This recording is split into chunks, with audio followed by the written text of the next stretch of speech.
پاکستان بننے کے بعد پاکستان کی تاریخ میں جو سب سے بڑا انسیڈنٹ ہوتا ہے وہ ہے بنگلہ دیش کی وقت کرتا ہے پرورش برسوں حادثہ ایک دم نہیں ہوتا، یعنی بنگلہ دیش کی علیحدگی ایک دم نہیں تھی بلکہ یہ 1947 سے یہ کہانی چلی آ رہی تھی۔ ویسے مین جو پوائنٹ شروع ہوتا ہے، ٹرننگ پوائنٹ شروع ہوتا ہے جب ملک کے اوپر دوسرا مارشل لاء 1969 میں جنرل آغا یحییٰ خان لگاتے ہیں۔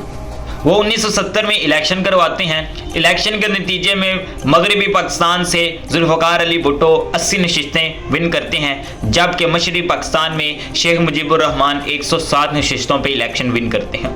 اب تو یہ بالکل کلیئر تھا کہ جو زیادہ ووٹنگ جس نے نشستیں جیتی آپ انہیں پاور شیئر کر دیں، لیکن انہوں نے یہاں پہ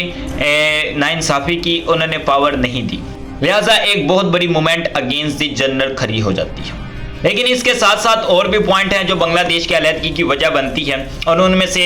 جو دوسرا پوائنٹ تھا وہ تھی ان کی لینگویج، کیونکہ مشرقی پاکستان کی پاپولیشن کم نہیں تھی، وہاں پہ بولنے والی بنگالی زبان چھوٹے پیمانے پہ نہیں تھی، بڑے پیمانے پہ بولی جاتی تھی، لہٰذا وہ لوگ چاہتے تھے کہ ہماری زبان کو نیشنل لینگویج ڈکلیئر کیا جائے۔ لہٰذا ان کا یہ گلہ صاف کرنے کے لیے 1956 جو پہلا کانسٹیٹیوشن ہے پاکستان کا، ان میں ایڈ کیا گیا پاکستان کی national language Urdu plus Bengali ہوگی۔ 1962 کے آئین میں بھی یہی چیز مینشن کی گئی، لیکن 1973 میں آ کے کیونکہ وہ بنگلہ دیش الگ ہو گیا، آج بھی جو پاکستان کی نیشنل لینگویج ہے وہ اردو ہے۔ قلعہ تو ان کا صاف کر دیا گیا، لیکن ریجنل ٹینشن، علاقائی جو دوری تھی، وہ پنجابی میں کہتے ہیں نا کہ جب دوریاں بڑھ جائیں تو نفرت پیدا ہو ہی جاتی ہے۔ مشرقی پاکستان اور مغربی پاکستان درمیان میں اتنا بڑا زمینی ڈسٹینس تھا، ایک پورا کا پورا سمندر بیچ میں بستا تھا۔ اگر ایک شخص زخمی ہو، اس کے زخموں کے اوپر نمک چھڑکا جائے تو اس کا درد بڑھ جاتا ہے، لہٰذا مشرقی اور مغربی پاکستان کے درمیان کا یہ جو زخم تھا، اس کے اوپر نمک کا کام کیا طوفان نے۔ ایک سائیکلون 1970 میں آ کے ہٹ کرتا ہے مشرقی پاکستان بنگال کو، جس میں کافی تعداد میں بڑے پیمانے پہ نقصان ہوتا ہے، جانی بھی مالی بھی، بہت سے لوگ شہید ہو جاتے ہیں اور بہت سے لوگ انجرڈ ہو جاتے ہیں۔ سیریس زخمی تھے، وہ امداد کے لیے پکارتے رہے مغربی پاکستان کو، لیکن کیونکہ بیچ میں سمندر تھا، سمندر پار کر کے مغربی پاکستان سے امداد آنی تھی، لیکن وہ بر وقت اپلائی نہیں کی گئی، بر وقت انہیں پرووائڈ نہیں کی، جس کی وجہ سے ان کے دلوں میں یہ دوسری کھوٹ پیدا ہوگی کہ یہ لوگ ہماری مدد نہیں کر سکتے، یہ لوگ ہمارے ساتھ مخلص نہیں ہیں، لہٰذا یہ لوگ ہماری مدد نہیں کر سکتے۔ لیکن ان سب کے ساتھ ساتھ کانٹے دار بات ثابت ہوتی ہے شیخ مجیب الرحمان کے 6 point. 6 point of the Sheikh Mujib ur Rahman is very important for the separation of the Bengal and the East Pakistan. وہ کیا تھے؟ وہ یہ تھے کہ ملک کا نظام پارلیمنٹیرین ہوگا اور فیڈرل گورنمنٹ جو الیکٹ ہوگی بالغ رائے دہی سے، یعنی کہ جیسے ہماری قومی اسمبلی میں ہوتا ہے کہ پہلے ووٹنگ ہوتی ہے پبلک سے ایم پی اے الیکٹ ہوتے ہیں، وہ اسمبلی میں جاتے ہیں اور وہ پی ایم الیکٹ کرتے ہیں۔ پورے ملک کے اندر ایکولی صوبوں سے وہ کینڈیڈیٹ لیے جاتے ہیں۔ پہلے بھی یہی تھا کہ مشرقی پاکستان اور مغربی پاکستان سے ایکولی کینڈیڈیٹ لیے گئے، لیکن مشرقی پاکستان والے شیخ مجیب الرحمان صاحب نے کہا کہ نہیں، ہمارا صوبہ زیادہ ہے، ہماری پاپولیشن زیادہ ہے، لہٰذا ہمارے صوبے سے زیادہ کینڈیڈیٹ لینے چاہیے۔ ان کی یہ بات بھی ٹھیک تھی، کیونکہ اگر آپ مشرقی پاکستان سے اگر ان کے صوبے 10 ہیں، 5 کینڈیڈیٹ اٹھا رہے ہیں، اور اگر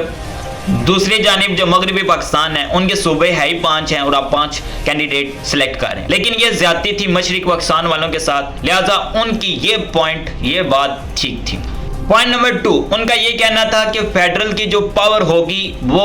سینٹر تک ہی رہے گی، باقی صوبے اس سے بالکل فری ہوں گے، لیکن ایسا نہیں ہوتا۔ جو پی ایم الیکٹ ہو جاتا ہے، جو گورنمنٹ آ جاتی ہے، اس کی پاور تمام صوبوں کے اوپر مسلط رہتی ہے، وہ اگر کوئی آرڈر دے تو تمام صوبوں میں اس کا آرڈر نافذ کیا جاتا ہے، لیکن وہ کہتے تھے کہ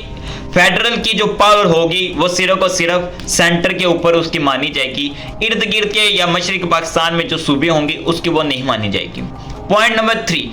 ان کے مطابق فیڈرل جو گورنمنٹ ہوگی ڈیفنس سسٹم اور اس کے ساتھ ساتھ فارن سفیر اپنے پاس رکھنے کی مزاج ہے، باقی جو سسٹم ہے اس کے مطابق آپ صوبوں سے پوچھ گچھ نہیں کر سکتے۔ پوائنٹ نمبر 4 از ویری امپورٹنٹ، انہوں نے کہا کہ ہماری جو کرنسی ہوگی ٹکا، بنگلہ دیش کی جو کرنسی ہے وہ الگ ہوگی مغربی پاکستان والوں کے ساتھ، جو کہ بالکل غلط ہے۔ ایک کنٹری کے اندر 2 کرنسی نہیں چل سکتی، اس کا مطلب یہی ہے کہ وہ علاقہ سیپریٹ ہے، وہ پاکستان کا حصہ نہیں ہے، لہٰذا یہ چیز بالکل علیحدگی کی وجہ بنتی ہے، کرنسی کی علیحدگی۔ انہوں نے کہا کہ مغربی پاکستان والے اپنی کرنسی چلائیں روپیہ، ہم اپنی کرنسی چلائیں گے ٹکا۔ پوائنٹ نمبر 5، مشرقی پاکستان والے کیونکہ زراعت سے زیادہ تعلق رکھتے تھے، ایک فصل سی پٹسن جس کی پیداوار پروڈکشن زیادہ تھی اور ڈیمانڈ بھی باہر کے علاقوں میں زیادہ تھی، لہٰذا وہ اس کو بیچ کے امپورٹ کر کے پاکستان کافی زر مبادلہ کماتا تھا، لیکن اس کا زیادہ تر حصہ مغربی پاکستان والے اپنے پاس رکھتے تھے اور نیوٹ سا جو انکم ہوتی تھی وہ مشرقی پاکستان والوں کو دی جاتی تھی۔ انہوں نے کہا یہ ہمارے ساتھ زیادتی ہے کیونکہ اس کی فصل ہم کاشت کرتے ہیں، لہٰذا اس کے پیسے بھی ہمیں ملنے چاہیے۔ ان کے مطابق ہمارے جو ٹریڈر ہوں گے جو باہر جا کے تجارت کریں گے ان کے اکاؤنٹ مغربی پاکستان والوں سے بالکل سیپریٹ ہوں گے، وہ چیز جو بیچیں گے اس کا منافع بھی انہی کو ملے گا، یعنی کہ ہمارے علاقے کو ملے گا۔ پوائنٹ نمبر 6، انہوں نے کہا کہ ہماری آرمی بھی نیوی بھی علیحدہ ہوگی کیونکہ ہمارا ایک علاقہ جو ہے وہ سیپریٹ ہے، سمندر ہے، سی ہے اور ساتھ بھارت بستا ہے، لہٰذا ہماری آرمی الگ ہوگی آپ کی آرمی سے۔ یہ تھے 6 پوائنٹ شیخ مجیب الرحمان کے جو کہ ذوالفقار علی بھٹو نے سٹارٹ ہی سے ماننے سے انکار کر دیا، کیونکہ یہ 6 پوائنٹ ایسے تھے جیسے کہ آپ دوسری کسی کنٹری کے ساتھ ایگریمنٹ کر رہے ہیں۔ کچھ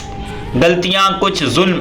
مغربی پاکستان والوں کے بھی تھے کہ انہوں نے مشرقی پاکستان والوں کے ساتھ زیادتی کی، جس کی وجہ سے مشرقی پاکستان کا الگ ہونا بنتا تھا، لہٰذا دسمبر 1971 میں جا کے بنگلہ دیش الگ ہو جاتا ہے۔ پاکستان کی تاریخ ابھی جاری ہے۔ بنگلہ دیش کی علیحدگی کے بعد مغربی پاکستان جو کہ پاکستان بنتا ہے، ذوالفقار علی بھٹو کیسے چیلنجز کو سامنا کرتے ہیں اور اس کے علاوہ وہ کیسے اپنی اکنامکس کو مضبوط بناتے ہیں، ایرا میں ان کے دور میں جی ڈی پی کیسے انکریز کیا، اور بھی بہت کچھ بتائیں گے آپ کو نیکسٹ ایپیسوڈ میں۔